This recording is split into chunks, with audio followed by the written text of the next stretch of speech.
sakit sa kamay.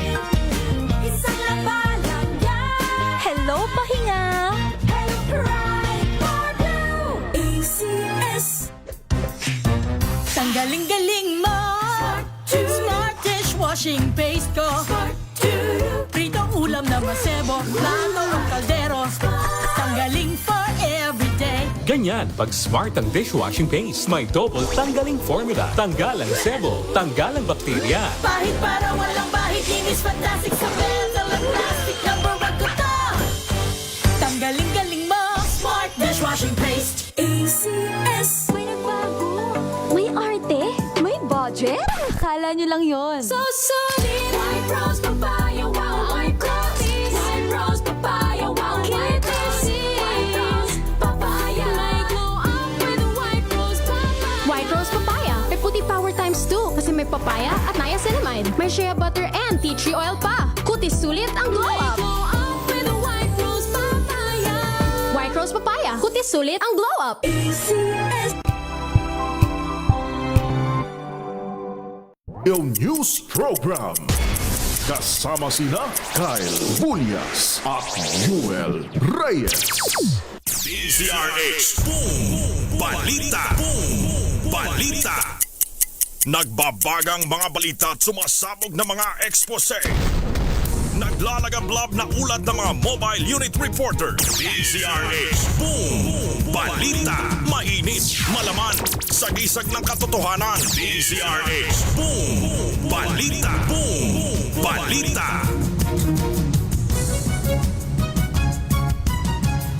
Magandang hapon Pilipinas sa ulo ng ating mga balita. Balita. Boom Balita. Malaki ang dagdag bawas sa presyo ng mga produktong petrolyo asahan sa susunod na linggo.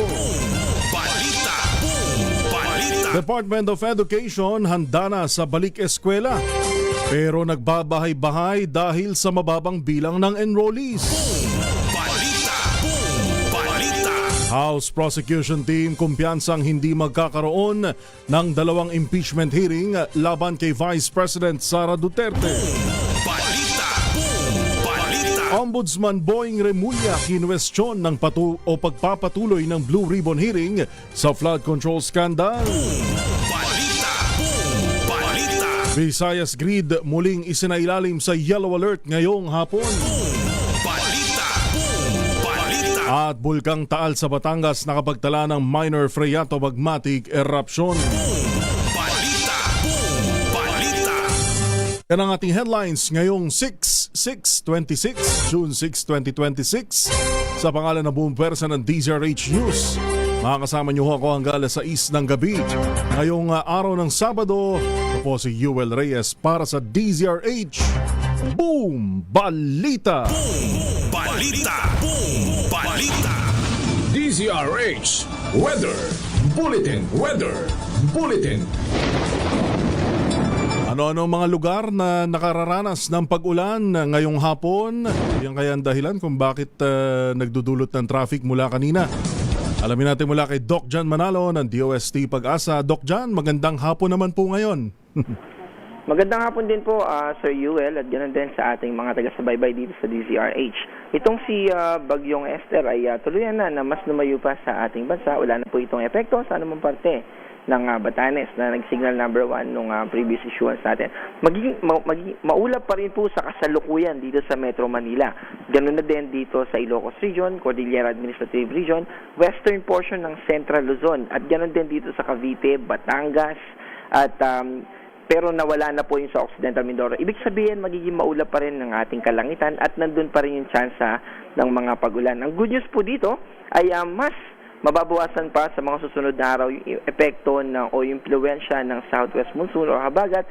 Kaya naman ay mas mababawasan pa yung mga kaulapan na makaka-apekto sa atin, lalo na sa Lunes.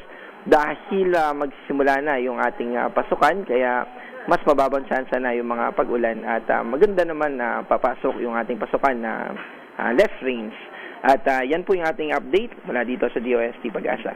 Maraming salamat, Doc John Manalo ng DOST Pag-asa. DZRH Weather Bulletin.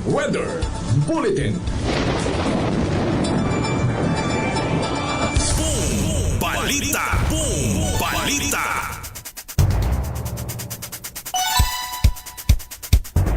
Pilipinas sa detalye ng ating mga balita, alas 5:05 ng hapon. Halong bad news at good news sa mga motorista. Asahan na malaki ang dagdag at rollback sa presyo ng mga produktong petrolyo sa susunod na linggo. Ayon sa oil industry sources, 3 piso hanggang 4 na piso ang posibleng dagdag sa kada litro ng diesel, habang 5 piso hanggang 6 na piso sa kerosene. Habang may inaasahan naman na 1.50 hanggang 2.50 na rollback sa kada litro ng gasolina. Sa Lunes, malalaman ang pinal na oil price adjustment na ipinatutupad tuwing araw ng Martes. Balita. Boom Balita. Nagbabahay-bahay na ang Department of Education upang hikayatin ang mga magulang na i-enroll ang kanilang mga anak bago ang pagbubukas ng klase sa Lunes. Sa panayam sa programang Special on Saturday sa DZRH, sinabi ni DepEd Assistant Secretary at NCR Regional Director Joyce Andaya na bahagyang bumaba ang bilang ng mga enrollees ngayong taon. Inaasahan anya nilang nasa 26 hanggang 27 milyon na mag-aaral ang papasok ngayong school year 2026. Mas mababa kumpara sa halos 28 milyon noong mga nakaraang taon. Ayon kay Andaya, hindi biglaan ang pagbaba ng enrollment dahil nakikita na umano ito sa nakalipas na 2 taon at posibleng may kaugnayan sa pagbabago sa population growth sa nakaraang dekada. Sa Metro Manila, inaasahan ng DepEd ang nasa 2.7 milyong e-learners ngayong taon. Ang iba marahil ay hindi pa nag-enroll. In fact, mayroong mga bata tayo na tinatapos muna ang 1 buwan bago mag-enroll. Oh. And that's why we're talking to our teachers and our principals na magbahay-bahay na tayo upang may kayat ang ating mga magulang na papuntay na sa klase ang mga bata. Kasi marami silang mamimiss na mga lessons kung hindi sila pumasok. Maganda kasi na pagpasok pa lang ng klase, handa na sila, alam na nila mga requirements, di ba? Para naka-ano na din sila, makaka-engage na sila sa kanilang mga kaklase. Boom Balita. Boom Balita. Kaugnay niyan, naglabas ng bagong emergency learning guidelines ang Department of Education sa pagsisimula ng school year 2026 to 2027. Sa bisa ng DepEd Order 14 Series of 2026, ang guidelines ay nagbibigay sa school heads, Division Alternative Learning System Focals at Schools Division Superintendents ng mas malinaw na paggawa ng mabilis na desisyon. Kabilang sa 4 na framework ang hayo o continue, kung saan tuloy ang regular learning kapag ligtas ang stakeholders. Hinay o ease-in, kung saan nagpapatuloy ang pagkatuto sa mas mabagal at flexible na paraan. Pangatlo ho ang hinga o check-in. Binabawasan ang academic demands, habang ang ika-4 naman ay hinto o stop, kung saan pansamantalang ititigil ang academic learning dahil nanganganib ang kaligtasan. Gate ng DepEd, mahalaga ito kapag naapektuhan ng bagyo, baha, lindol, matinding init, health crisis, karahasan, armed conflict at iba pang emergency. Boom Balita. Boom Balita. Pinabulaanan naman ng Department of Education o DepEd ang kumakalat na social media post na nagsasabing kanselado ang unang araw ng klase sa Hunyo 8 sa mga pampublikong paaralan. May tinatamad agad. Ayon sa DepEd, fake news ang impormasyon na sa Hunyo 15 na ang pagbubukas ng klase. Paalala ng ahensya sa publiko na maging mapanuri sa mga impormasyong nababasa online at iwasang maniwala o magpakalat ng mga hindi beripikadong balita. Hinikayat din ng publiko na sundan lamang ang opisyal na social media accounts ng DepEd para sa tamang impormasyon. Boom Balita. Boom Balita. 9 na minuto makalipas ang alas 5 na hapon, labas muna tayo ng ating himpilan. Update mula sa Senado. Senator Sherwin Gatchalian tiniyak na tuloy-tuloy ang operasyon ng Senado at iginiit na iginagalang nito ang opinyon ni Senator Loren Legarda. Detalye ng balita mula kay RH9, Tina Nolasco. Tina. Yuel, tiniyak nga ni Senate President Pro Tempore Sherwin Gatchalian na tuloy-tuloy ang operasyon ng Senado, maging ang sahod at iba pang benepisyo ng mga empleyado nito sa kabila ng kaguluhan sa mataas na kapulungan. Sa ambush interview, sa pamamahagi ng 3,100 sako ng tig 10 kilo ng bigas para sa halos 3,000 pamilyang nasunugan sa magkahiwalay ng sunog na sumiklab sa San Nicolas at Paseco, Maynila. Binigyang diin ng senador na dapat magpatuloy ang paglilingkod sa bayan sa loob at labas pa ng Senado lalo na sa panahong maraming pamilyang nahihirapang makabangon dahil sa kawalan ng tirahan, mataas na gastusin at pang-araw-araw na hamong pinansyal. Naunawaan din umano ni Gatchalian ang sentimiento ng taong bayan sa nangyayaring gulo sa Senado, kasabay ng pagtiyak na hindi nila nalilimutan ng mamamayan. Samantala, ginagalang naman ani ng senador ang opinyon ni Senator Loren Legata na labag umano sa konstitusyon ang nangyaring takeover sa Senado. Pero mas mabigat pa rin anya ang opinyon ng Integrated Bar of the Philippines, Association of Law School Deans at iba pang mga dating Senate President. Pakinggan natin si Senator Sherwin Gatchalian. Well, of course, we respect her opinion, but matibay rin ang opinion ng Integrated Bar of the Philippines, yung Association ng mga Law School Deans, of course, yung mga former Senate President, nagsalita rin nila. So, para sa akin, no, my personal opinion, mas mabigat yung opinion nila dahil mga ganitong bagay pinag-aaralan nila. Of course, we respect the opinion of Senator.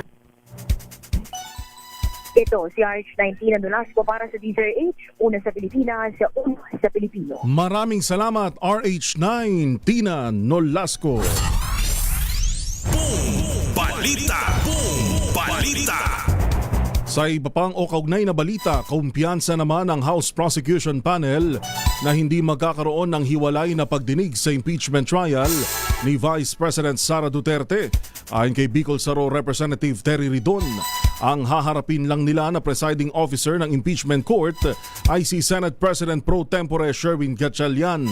Git nito, walang ibang pwedeng magbukas ng impeachment court kundi ang Gatchalian Block. Sabi ni Ridon, hindi lang sa impeachment trial kinikilala ang liderato nito, kundi maging sa official functions, kabilang ang Legislative Executive Development Advisory Council o LEDAC at bicameral committees. Meron na pong recognize doon po kay Senate President Pro Tempore Sherwin Gatchalian. At ang tingin naman ho natin, hindi ho mangyayari na magkakaroon po ng magkahiwalay po na trials sapagkat iisa lang naman po yung grupo na meron pong kapasidad na makapag-convene una ng plenaryo, pangalawa ng Senate Impeachment Court. Wala pong iba kundi sa pangunguna po ni Senate President Pro Tempore Sherwin Gatchalian. Boom Balita! Boom Balita! Mariing pinabulaanan ni Congressman Terry Ridon, miyembro ng House Prosecution Team, ang alegasyon na tumanggap siya ng maleta na naglalaman ng pera mula sa kickback sa maanumalyang flood control projects. Sa isang news forum, iginit ni Ridon na hindi nabanggit ang kanyang pangalan sa orihinal na affidavit at wala umanong sapat na batayan ng mga alegasyon. Handa naman ang mambabatas na harapin ang paratang na anya bahagi lang ng paninira sa House Prosecution Team para malihis ang atensyon ng publiko sa impeachment complaint laban kay Vice President Sara Duterte. Samantala, isang maleta naman ang ipinakita ni Ridon na may laman na mangga at pelikula at iginit na hindi lahat ng maleta ay naglalaman ng pera. Para tapusin na po yung kasinungalingan sa maleta, meron po tayong dalang maleta ngayong araw po na ito. Hindi ko lahat ng maleta may pera, mga kaibigan. Yung iba po, may mangga at peluka. The House and the House Prosecution Panel will not be deterred. Hindi ho kami magpapapigil sa mga kasinungalingan at mga fabricated testimonies po na kung sino man.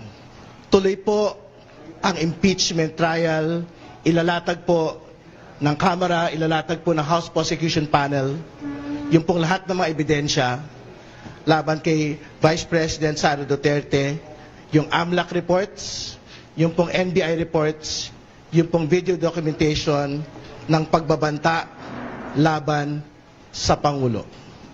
So bumalik po tayo sa usapin. Ang usapin po ay ang pagpapanagot sa pangalang Pangulo. Wala pong iba. Maraming salamat. Representasyon lang kaya yung mangga tsaka yung wig? O may iba pa kayang gustong patungkulan doon si Representative Terry Ridon? Pero yung mangga, may naalala akong winner ng Malakas promo nitong Biyernes yata yun, ano? Tatanungin mo lang naman kung ano yung mangga. Pero alam na nila yung sagot, hindi mangga. Hindi direktang sinabi na mangga. Kasi yung orange, Charmaine, diba? Pero yung mangga, nung tinapat sa kanila, ang sabi, Balita! Boom! Balita! Samantala sa iba pang mga balita, alas 5:15 na ho ng hapon, ipinagtataka naman ni Ombudsman Boying Remulla kung bakit kailangan pa umanong muling magsagawa ng Senate Blue Ribbon hearing sa flood control scandal. Sa programang executive session sa DZRH, sinabi ni Remulla na ginagawa na nila ang investigasyon alinsunod sa saligang batas. Kinumpirma ni Remulla na natanggap na nila ang imbitasyon para sa isasagawang pagdinig sa Lunes, pero nagtataka umano sila kung bakit kailangan pang dumalo gayong gumugulong na ang investigasyon. Just thinking out loud. Oo. Ba't nag-Blue Ribbon Committee ulit tungkol sa flood control? Ano ba yan? Siyempre, kanya-kanyang agenda yan. Diba? Kaya nga eh. Maliwanag na maliwanag yun. Maliwanag yung agenda. Ginagawa na namin yan eh. Trabaho na namin. Plus, actually, nakatanggap kami ng imbitasyon. Oo. Sabi ko, anong gagawin namin doon? Kami na nga yung nailagay sa saligang batas para na dapat umayos ng ganitong mga problema. Ano yung gusto nilang kunin pa sa amin? At ito lang, sigurado naman sasabihin sa inyo, Ombudsman. Ako nagtataka talaga ako kung ba't gano'n. Boom! Balita! Boom! Balita! Samantala, umapela naman si Remulla kay Senator Alan Peter Cayetano na maghunos dili sa gitna ng nangyayaring tensyon sa Senado sa isyu ng liderato. At kasabay nito ay ginit ni Ombudsman Boying Remulla na hindi siya nakikipagnegosasyon sa mga isasampang kaso laban sa mga sangkot sa flood control scandal. Sa programang executive session sa DZRH, sinabi ni Remulla na hindi sandata ng politika ang ombudsman at wala siyang kinakausap na sinuman. Reaksyon nito ng ombudsman sa nakaraang pahayag ni Senator Jinggoy Estrada na may mga nag-alok sa kanya na talikuran na majority block upang maibasura ang kaso. Sabi ni Remulla, walang pwedeng mangako at susundan lamang umano nila kung ano ang ebidensya. Si Senator Jinggoy Estrada, na marami rin ako makakausap sa kanya tungkol sa mga kaso. Ang sasabihin ko lang sa mga kung sino man ang mga akusado, merong kumakausap, hindi ho ako nakikipag-usap kahit kanino tungkol sa ganyang bagay. Tungkol doon sa mga kasong kinakaharap nila sa kasi ombudsman. kung ano ang ebidensya, yan po ang aming susundin. Kung ano ang ebidensya, we will follow the evidence. Hindi pa pwedeng papangakuan sila. Walang pwedeng mangako. Walang pwedeng mangako. Nasabihin nila, sige, mag-ayos-ayos na kayo. Ako na bahala kay ombudsman. Walang ganon. Wala. Balita! Boom! Balita! Alas 5:18, mabigat na daloy ng trapiko nararanasan sa iba't ibang panig ng Metro Manila mula pa raw kaninang tanghali. Bakit kaya? May baha ba? Umulan ba mula kanina? O makulimlim lang yung panahon? Alamin natin sa pag-iikot ni RH23, Edwin Duque. Edwin! Well, ayon sa DPSTM dito sa Caloocan, yung matinding bigat ng daloy ng trapiko na kaninang tanghali pa nararanasan, lalo na yung mismong Monumento Circle sa dambaran nitong si Andres Bonifacio. Dahil dito ang pinakasentrong daanan, kapag galing ka ng Manila, Pier, Nabutas, galing ka ng Quezon City patungo ng Cabanaba, dito naiipon kaya yung northbound itong EDSA patungong Monumento, going to MacArthur Highway, Samson Road, going to Pier, dito dumadaan. Kaya hanggang ngayon ay mabigat pa rin yung daloy ng trapiko sa northbound. Pero patungo ng Cubao from Monumento ay maluwag naman.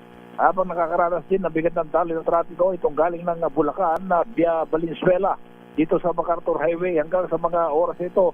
Dahil last hour, kapag ganitong Sabado, bulyog yung mga lumalabas sa lansangan.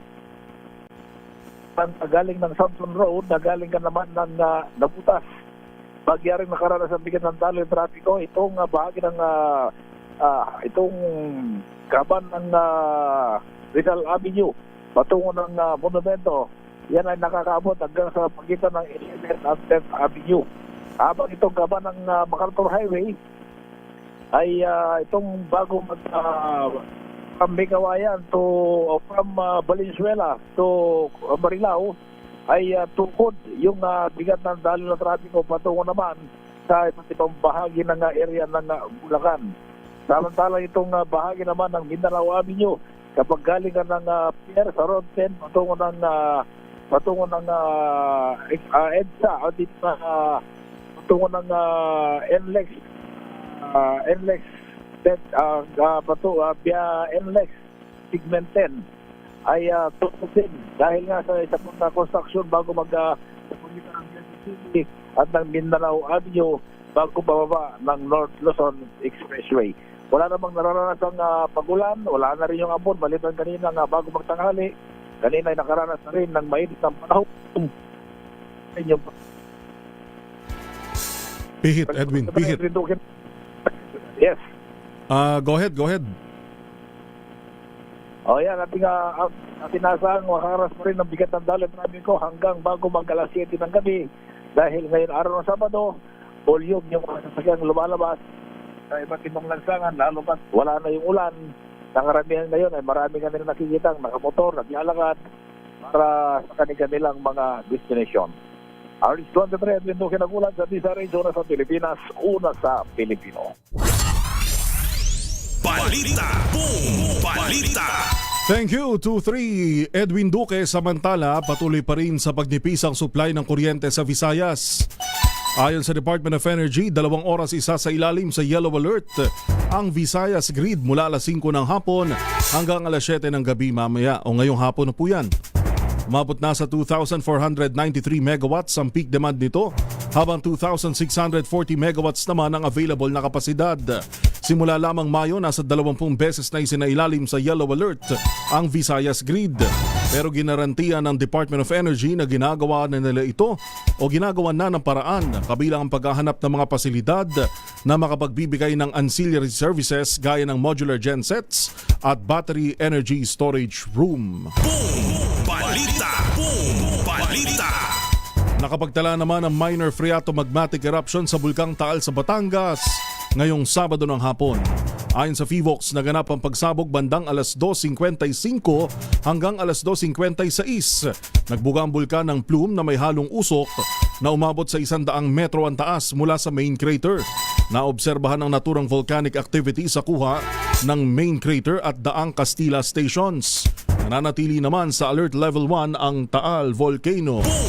Balita. Boom! Balita. Nagbabagang mga balita at sumasabog na mga ekspose. DZRH. Boom! Balita. Boom! Balita. Alas 5:23 ng hapon, babalikan natin ang iba pang mga malalaking balita dito pa rin sa DZRH Boom Balita. May isa hong babala sa mga nagmamaneho ng lasing at nagmamaoy. Buti sana kung nagmamaoy dun mismo sa inuman. Ito nagmaoy sa kalsada. Ito, may babala ang LTO. Alamin natin yan sa pagbabalik ng DZRH Boom Balita. Ito pa rin po si Yuel Reyes. Alas 5:23. This time check.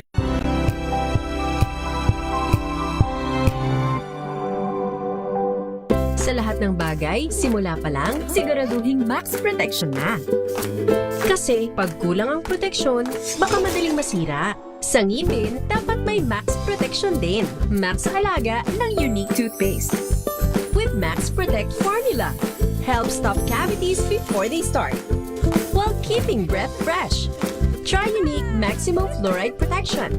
Para Max Alaga, Max Protektado. ACS.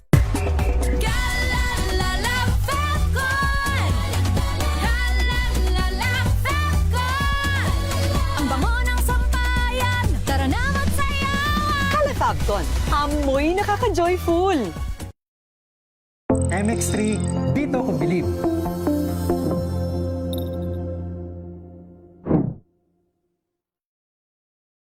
Mahalagang paalala, ang MX3 capsule ay hindi gamot at hindi dapat gamiting panggamot sa anumang uri ng sakit.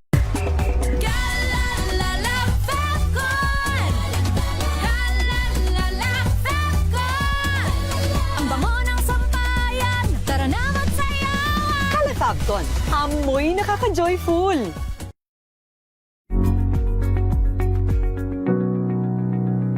This portion is brought to you by HCS Manufacturing Corporation, ISO certified, maker of world-class quality Pride detergent. Ika nga ng marami, a dog is a man's best friend. Yan ay dahil hindi lang sa kulit o comfort na naibibigay ng mga alagang hayop, bagkus sila rin ay marunong na makiramdam, gaya ng pag-aabang sa tuwing umuwi ang kanilang mga amo, gamit ang kanilang tinatawag na instinct.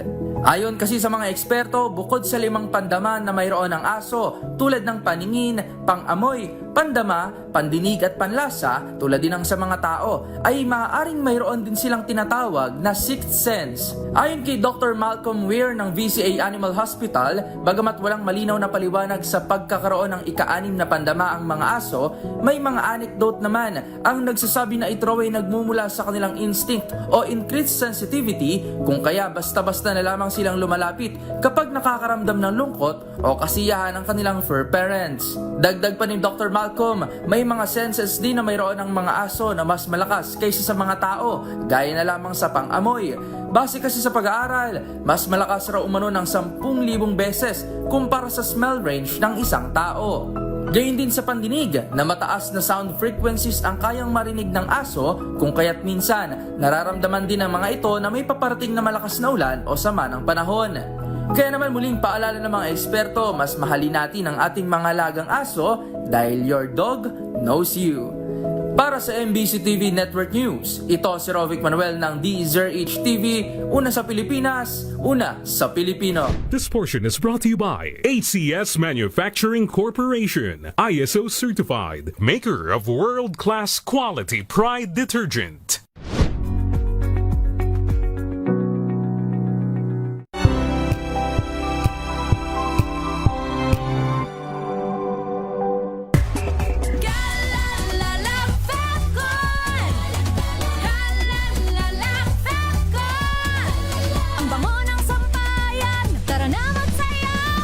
Fabcon, amoy nakaka-joyful! Ang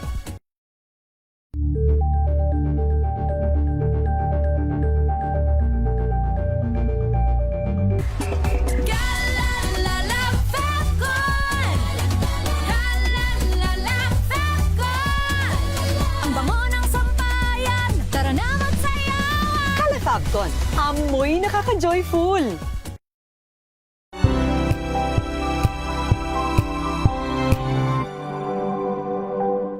Hello, Washi! Laundry day na naman! Yay! Anong meron? Mancha ng chocolate, putik, may libag pa! Kaya natin yan! With Pride Washing Machine Detergent, may triple stain-away formula. Tanggal ang makapit, madikit, at malupit na dumit mancha.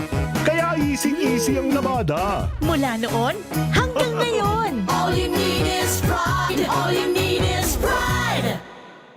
ACS. Maulan man, no worries na amoy kulog ang damit. Charm Fabcon, bangong kumaka-bloom, tanggal amoy kulog sa bango ng charm. Kaya gamit ko, Charm Fabcon with Bloom Fresh technology. Kills 99.9% of kulog-causing bacteria. May aroma burst pa of thousands of flowers and berries. Ang sampay sa loob, no amoy kulog. Bangong kumaka-bloom sa charm. Charm Fabcon. ACS. Tinesting, sinuri, siniyasan.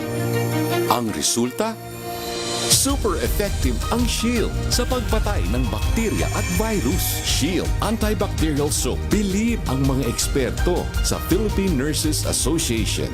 At si Mami, Tiwala ako sa Shield. Shield Antibacterial Soap. Napatunayang mabisa. Ang mga nurse, tiwala. ACS.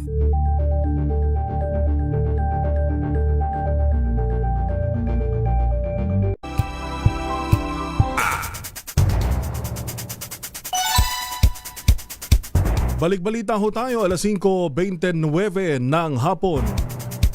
Ipinatatawag ng Land Transportation Office ang lasing na estudyante na nasangkot sa road rage incident sa Cabanatuan City, Nueva Ecija. Base sa viral video, makikita ang komprontasyon sa pagitan ng driver ng Suzuki hatchback at ng driver ng isang truck sa Vergara Highway. Ilang beses umanong hinampas ng driver ng Suzuki ang truck at nagpakita ng agresibong pag-uugali. Lumalabas din anya sa investigasyon na maliban sa driver, lasing din ang mga kasama nito nang mangyari ang insidente. Bukod sa naturang insidente, Nabatid din sa isa pang viral video na nahuli naman itong nagka-counterflow at kalaunan ay nasangkot sa pisikal na pananakit sa isa pang motorista. Sinuspindi na ang lisensya ng driver habang pagpapaliwanagin ito kung bakit hindi dapat maharap sa paglabag sa reklamong reckless driving, driving while under the influence of alcohol at pagiging improper person to operate a motor vehicle. Balita! Boom! Balita! Pinalaga naman ni Dr. Tony Leachon ang ipinataw na suspensyon laban sa kanya ng Philippine College of Physicians kaugnay ng anti-dengue vaccine. Ayon kay Doc Tony, pinag-aaralan na ng kanyang mga abogado ang posibleng legal na hakbang laban sa desisyon ng organisasyon. Kasabay nito, muling iginiit ni Leachon ang kanyang suporta sa pagpapatuloy ng pagdinig sa mga kasong may kaugnayan sa Dengvaxia. Anya, mahalagang mabigyan ng pagkakataon ng mga pamilya ng mga batang namatay matapos mabakunahan upang marinig at mabigyan ng kasagutan. Samantala, binatikos ni Leachon ang umano'y kawalan ng due process sa ipinataw na parusa ng Philippine College of Physicians. Kaugnay niyan, iginiit ng PCP na dumaan sa masusing ethics process ang ipinataw na 6 na buwang suspensyon laban kay Doc Tony Leachon. Ayon sa PCP, ang desisyon ay nakabatay sa kanilang constitution, bylaws, code of ethics at mga itinakdang disciplinary procedures.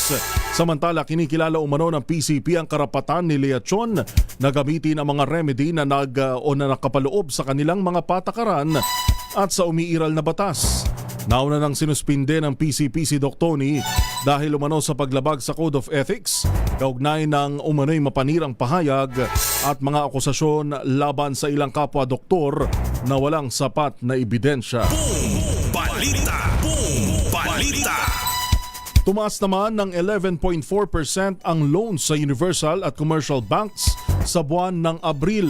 Ayon sa Bangko Sentral ng Pilipinas o BSP, tumaas ng 11.8% ang outstanding loans sa mga residente nitong Abril mula sa 11.1% noong Marso. Samantala, ang loans sa business activities ay tumaas ng 10.7% nitong Abril mula sa 9.7% noong Marso. Lumaki rin ang pautang ng mga bangko sa real estate activities. Boom! Balita! Boom! Balita! Hindi dapat magpakampante ang bansa dahil sa pagbagal ng inflation nitong Mayo. Sa panayam sa programang Special on Saturday sa DZRH, sinabi ni Executive Undersecretary Erwin Santa Ana na bagamat bumagal ang inflation, mataas pa rin ang presyo ng langis, kuryente at bigas. Kaya naman patuloy pa rin ang pagsasagawa ng mga hakbang ng gobyerno para maibsan ang mga economic price pressure gaya ng El Nino na makaapekto sa mga mamamayan. Bumagal nga yung inflation to 6.8 from 7.2% noong April. Ibig sabihin nito, humina ng kaunti yung pagbilis ng pagtaas ng presyo, lalo na sa pagkain at transportasyon.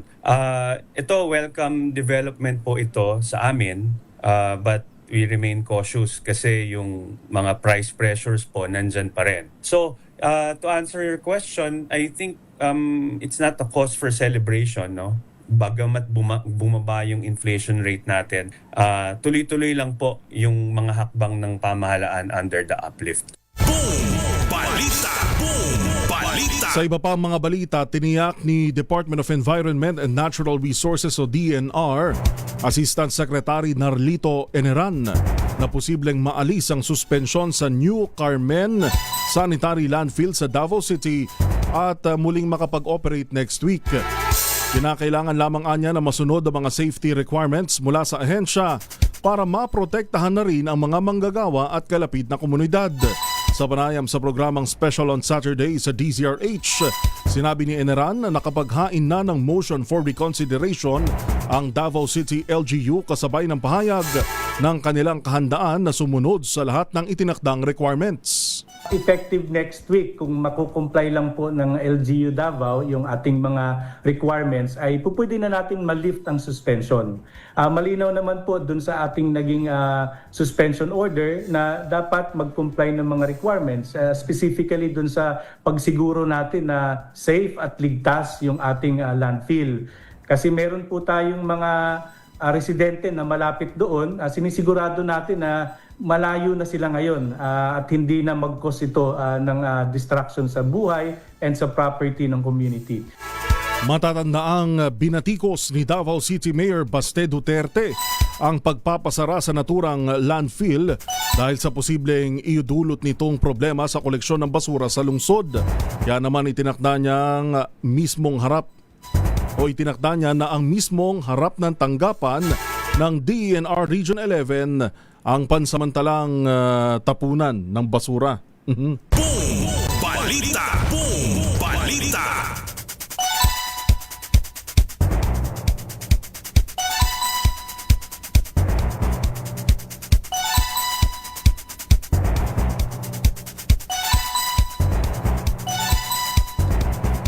Samantala, alas 5:36 na ho ng hapon.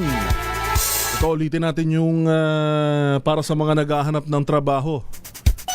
Nagbukas ng hiring ang International Criminal Court para sa mga Pilipinong bihasa sa Tagalog at Bisaya upang maging interpreter sa kanilang tanggapan sa The Hague, Netherlands.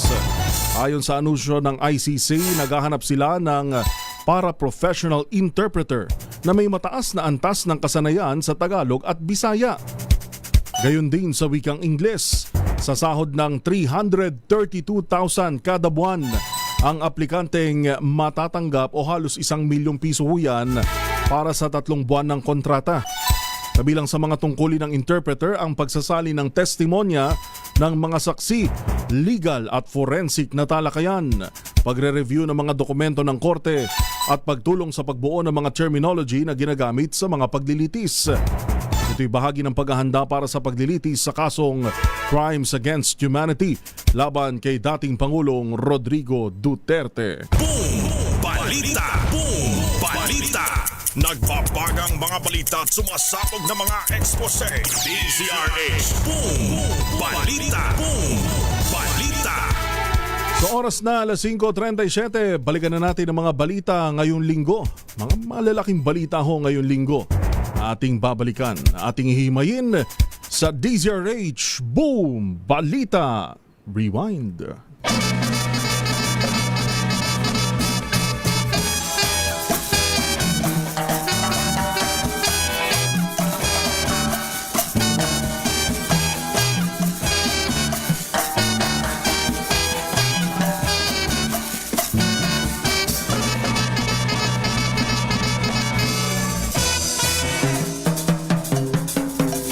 Para ho sa ating top 3 story of the week, babalikan natin ho yan. Oras natin alas 5:38. Ang oras na yan.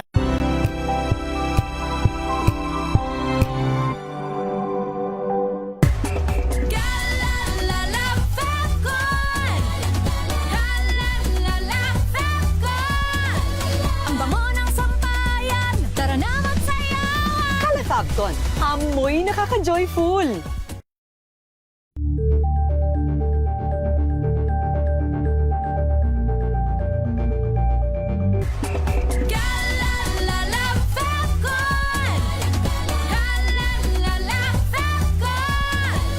Ang bango ng sampayan, tara na magsayawan. Calefabcon, amoy nakaka-joyful.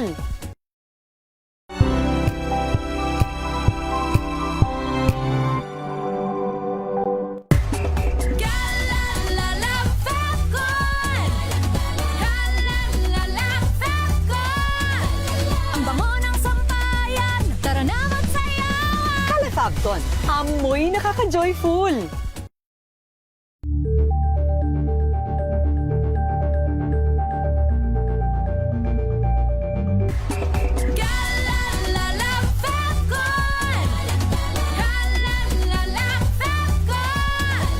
Ang bango ng sampayan, tara na magsayawan. Calefabcon, amoy nakaka-joyful.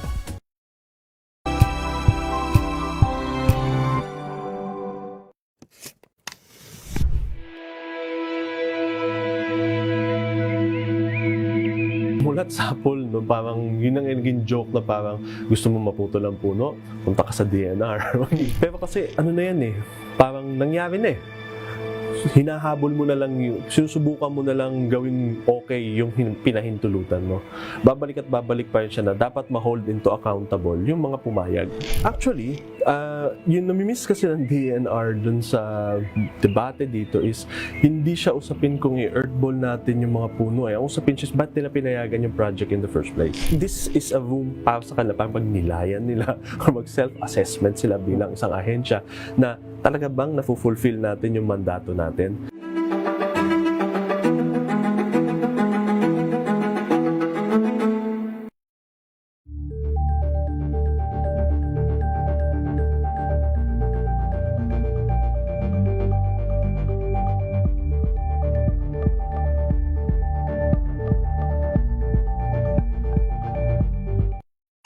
Mga balitang gigising sa inyong umaga. Mga balitang kailangan mong malaman. Mapapakinggan sa ACS Balita sa 2x2. Kasama sina Anthony Taberna at Jerry Baha. Lunes hanggang Biyernes.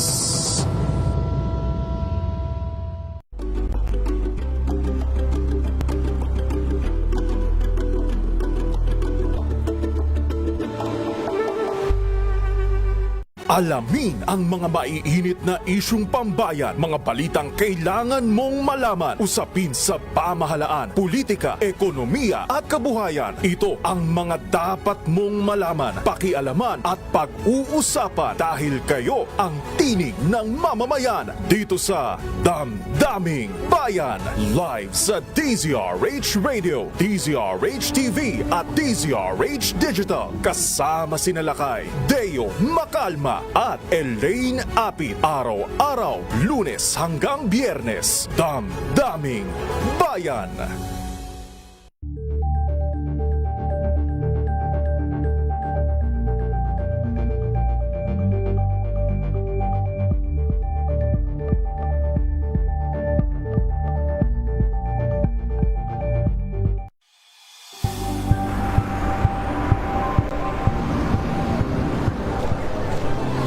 Ating mga eksperto dito lang sa Expert Opinion.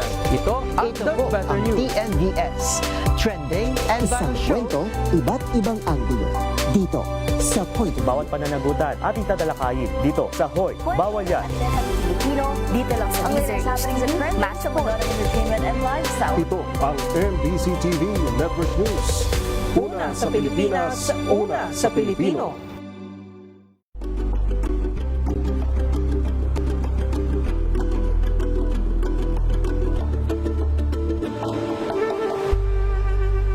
Tumunog na ang gantingan para sa kalikasan. Ang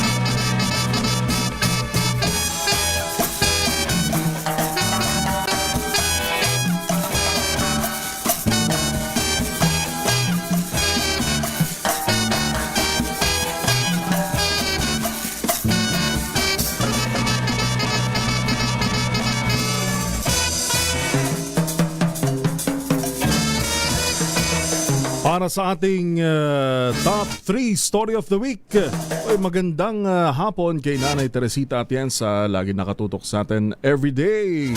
Ganyan din kay Domingo Calisin Jr., magandang hapon. At kay Faustino De Vera. Sumuko sa mga otoridad sina Senator Jinggoy Estrada at dating DPWH Secretary Manuel Bonoan kasunod ng arrest warrant na inilabas dahil sa kinakaharap nilang plunder na walang bail. Dahil pa rin huyan sa maanumalyang flood control projects. Dahil hindi natuloy ang arraignment ng dalawa nitong June 4, mananatili sa New Quezon City Jail si Estrada habang sa susunod na pagbasa ng sakdal sa June 30. Si Bonoan naman ay inilipat sa isang pribadong ospital mula sa PNP General Hospital para doon siya pansamantalang idetena matapos tumaas ang blood pressure noong araw na sumuko ito sa mga otoridad. Una rito ay binunyag ni Estrada na inalok umano siya ng ilang beses na iwan ang majority block kapalit ng pagbasura sa kanyang kaso, pero hindi niya ito ginawa dahil hindi umano raw ipagpapalit ang kanyang paninindigan at kalayaan ng Senado para sa personal na kapakinabangan.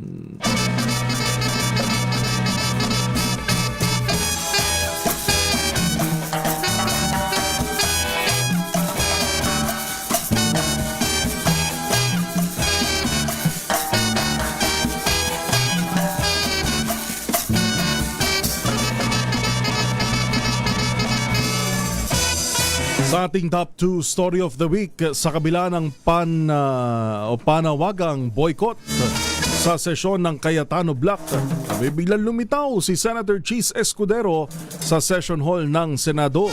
Dahilan upang magkaroon ng quorum ang mga senador. Agad na nagmosyon si Senator Tito Soto na ideklarang vacant ang lahat ng posisyon sa Senado at dinomina si Senator Win Gatchalian bilang Senate President pro tempore. Agad siyang nahalal kung saan itinalaga rin siyang acting Senate President, habang nahalal naman bilang Senate Majority Leader si Senator Migs Subiri na dati rin hong nagsilbing ito siya yung pinakauna na nagsilbing Senate President under Marcos Jr. term. Bukod dito, napalitan na rin ang chairmanship ng mga komite kung saan napunta na kay Senator Erwin Tulfo ang Blue Ribbon Committee, habang naibalik naman ang Basic Education kay Senator Bam Aquino, Agriculture kay Senator Gigo Pangilinan at Health kay Senator Risa Ontiveros. Ang tanong dito sa Lunes,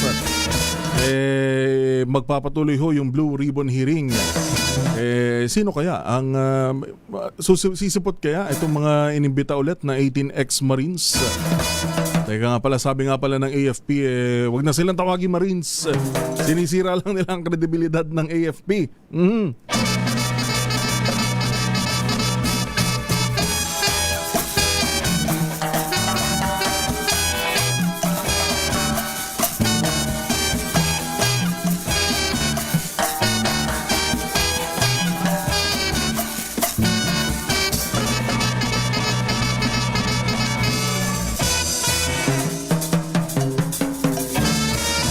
Sa ating top 1 story of the week, natuloy pa rin ang hearing ng Blue Ribbon Committee ng Cayetano Block sa kabila ng naging palitan sa chairmanship ng Solid Block 12 matapos iginiit ni Senator Alan Peter Cayetano na hindi valid ang naging sesyon noong June 3.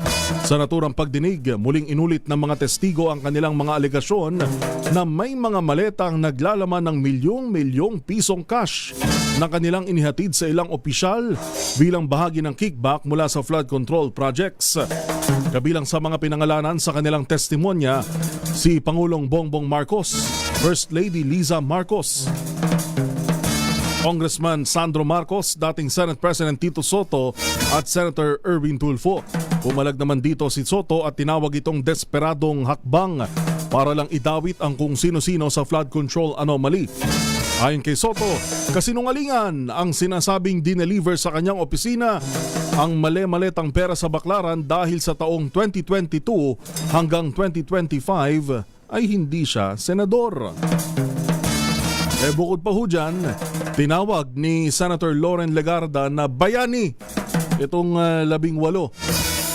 At yung pala, kasama daw pala siya dun sa mga nakatanggap ko, no? Sabi dun sa 18.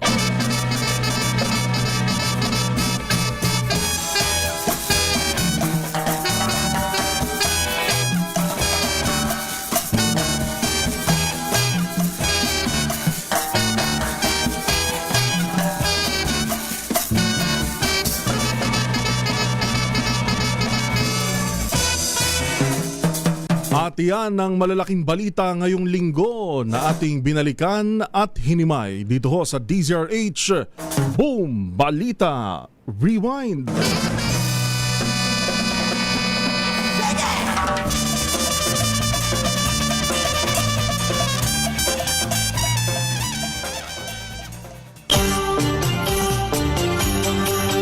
Narito ang mga sari-sari at mga halo-halong balita. Balitang showbiz, balitang sports, balitang pangkalusugan, balitang karumal-dumal, balitang kahindik-hindik, at balitang nakakatuwa. Dito lamang sa ating mga chapsoy na balita. Mga chapsoy na balita. 10 minuto bago mag-alas 6 ng gabi para sa ating mga chapsoy na balita ngayong Sabado ng hapon. Sasamahan tayo ng ating mga classmates, ating mga student interns mula sa Bulacan State University. Alamin na natin ang mga balita mula sa ibayong dagat. Ay, may gulo pa pala. Ala ko ceasefire ngayon dyan sa Middle East. Alamin na natin ang latest mula sa ibayong dagat mula kay Francine Galman. Francine. Tayang 7 buwang sanggol na Palestinian at sugatan naman ng kanyang magulang matapos pagbabarili ng kanilang sasakyan nitong Biyernes ng gabi sa Hebron, West Bank. Ayon sa salaysay ng Israeli military, nagpakawala sila ng putok dahil mabilis umanong papalapit sa kanila ang sasakyan ng mga biktima. Batay sa investigasyon, ang 3 Palestinian ay pawang mga sibilyan at walang kinalaman sa karasang nangyayari sa lugar.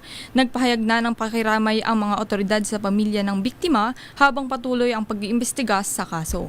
Yan ang balita mula sa ibayong dagat. Ito si Francine Galman ng Bulacan State University para sa DZRH. Una sa Pilipinas, una sa Pilipino. Chapsuy na balita. Chapsuy na balita.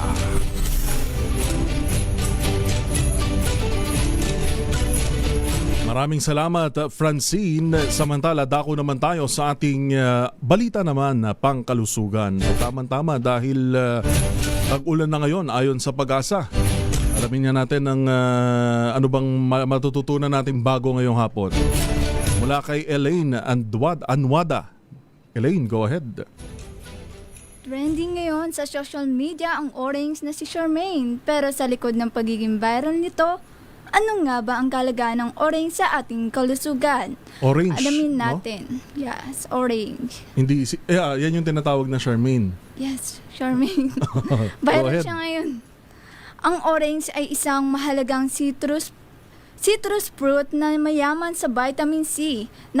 Nakakatulong ito sa pagpapalakas ng immune system at pagbuo ng white blood cells na pangunahing lumalaban sa impeksyon at virus sa ating mga katawan. Ayon sa eksperto, ang regular na pagkonsumo ng citrus fruits, gaya ng orange, ay nakakatulong bilang karagdagang proteksyon sa katawan laban sa mga sakit.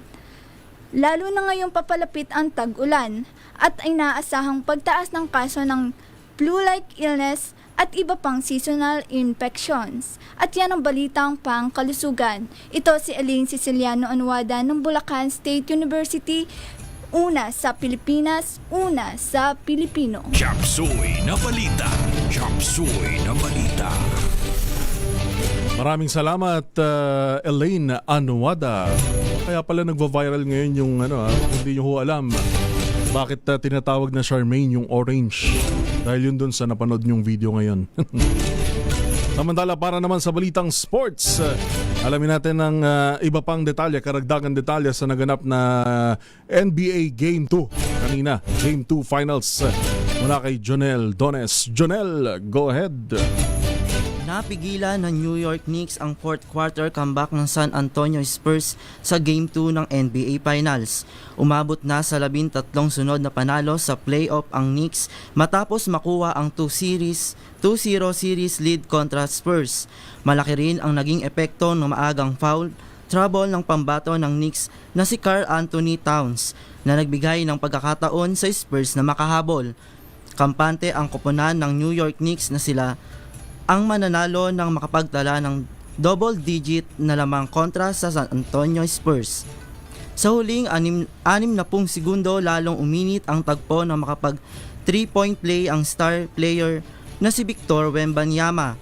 Nagtapos ang laro sa score na 105 at 104 matapos mamintis ni Wembanyama ang huling tira sa buzzer. Nakatakda ang Game 3 sa Lunes sa Madison Square Garden sa New York alas 8:30 ng gabi Eastern Time. At yan ang balitang sports. Ito si Jonel Dones ng Bulacan State University. Nag-uulat para sa DZRH. Una sa Pilipinas, una sa Pilipino. Thank you, Jonel. Chapsuy na balita. Chapsuy na balita. At ngayon, dako naman tayo sa ating balitang showbiz na ihatid din ng ating student intern, ang ating classmate na si Mary Grace Martin. Mary Grace, go ahead. emosyonal na binahagi ng celebrity mom na si Ellen Adarna ang pasasalamat para kay Isabel Santos na ang kasalukuyang girlfriend ni John Lloyd Cruz. Tinawag niya itong best stepmom para kay alias na anak ni Ellen kay John Lloyd. Sa pamamagitan ng isang IG story, ipinakita ni Ellen ang kanilang bonding moment sa kwarto na may kasamang caption, yung iniyakan kita for being the best stepmom, mahal kita.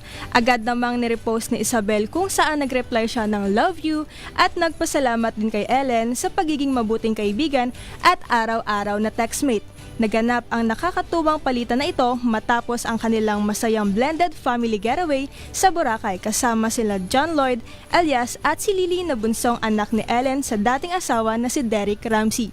At yan ang balitang showbiz, ito si Mary Grace Martin ng Bulacan State University, nag-uulat para sa DZRH. Una sa balita, una sa Pilipinas, una sa Pilipino. Chapsuy na balita. Chapsuy na balita. Teka nang mamali ng tagline doon, ha? Chapsuy na balita. Chapsuy na balita. Alamin na natin ang mga balitang kakaiba mula naman kay Jackie Resho. Jackie? Isang cleaning service sa Japan ang talagang dinadayo ng mga soft toys o tinatawag na plushie collectors dahil sa kanila spa-like service sa mga naturang laruan.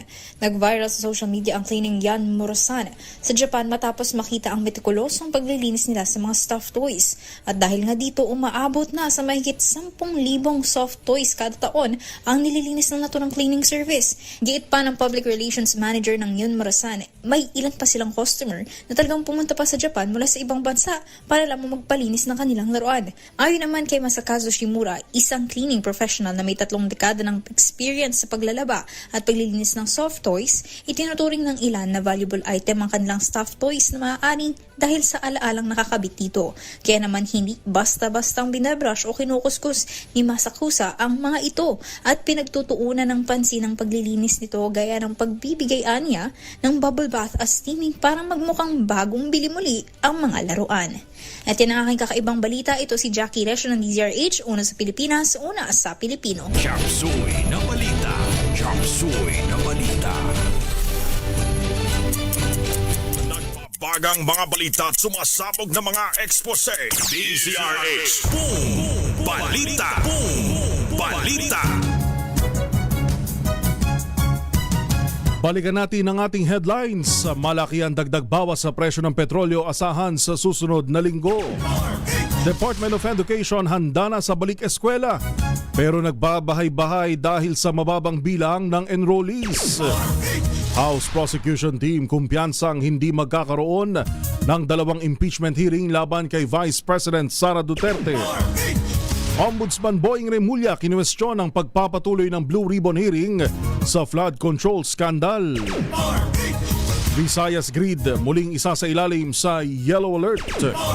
At Bulkang Taal nakapagtala ng minor phreatomagmatic eruption. Yan ho ang kabuuan ng mga balitang itinampok sa DZRH Boom Balita ngayong araw ng Sabado, June 6, 2026. Maraming salamat sa ating mga nakasama mula ho sa DZRH News Center, DZRH Radio at DZRH TV Tech. Ang inyo po lingkod sa pagbabalita, ito po si Yuel Reyes. Susunod na ang programang Spotlight with Sister L. Oras natin, 2 minuto bago mag 6:00 ng gabi.